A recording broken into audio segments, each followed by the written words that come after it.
and they cultured it on a medium of blood, plasma and water, and they found that it pulsated for months and can in some cases remain alive for more than 20 years, much longer than the life of the animal itself. The animal might not live that long, but its heart can live sometimes longer. He says this is a unique property of the heart. The brain, for example, and other vital organs can't function without a beating heart. They need a heart to function.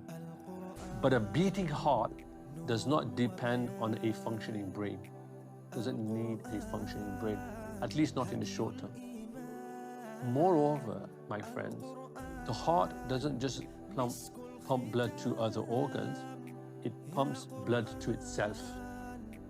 Pumps blood to itself. We can't see this with our own eyes, but we need to think about this in our minds. Fascinating.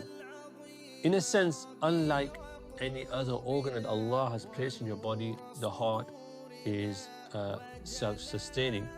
And we find this interest in the heart in other cultures. So if you indulge me, I'm going to move from biology to a little bit of history with you, inshallah ta'ala. When we think about emotions, our heart is the center of our emotions. And they found, for example, that it was also used to judge a person in the afterlife in other religious traditions, not in Islam. So, for example, in ancient Egypt, the heart was the only organ that was left in the body during mummification. You know what mummification is?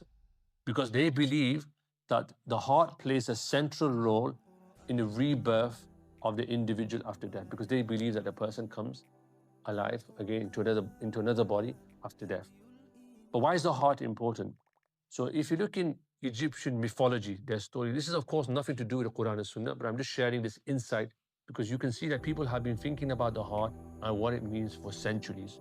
They say that the heart of a deceased person, they weigh it on a scale. When they die, it's weighed on a scale and it's balanced by a feather or some sort of statue on the other side. They balance the heart and some sort of feather on the other side. And if the heart is balanced, in other words, if the scale is balanced, they consider that to be a good heart. Like if it weighs the same as a feather. But it's not the same. If it's heavier, they consider that to be a heart laden with sin. And then they believe a monster will eat them or something like this. But what I'm trying to show to you here is that the heart has been part of human history and our reflection for centuries, not just in a biological sense, but also in a spiritual sense as well.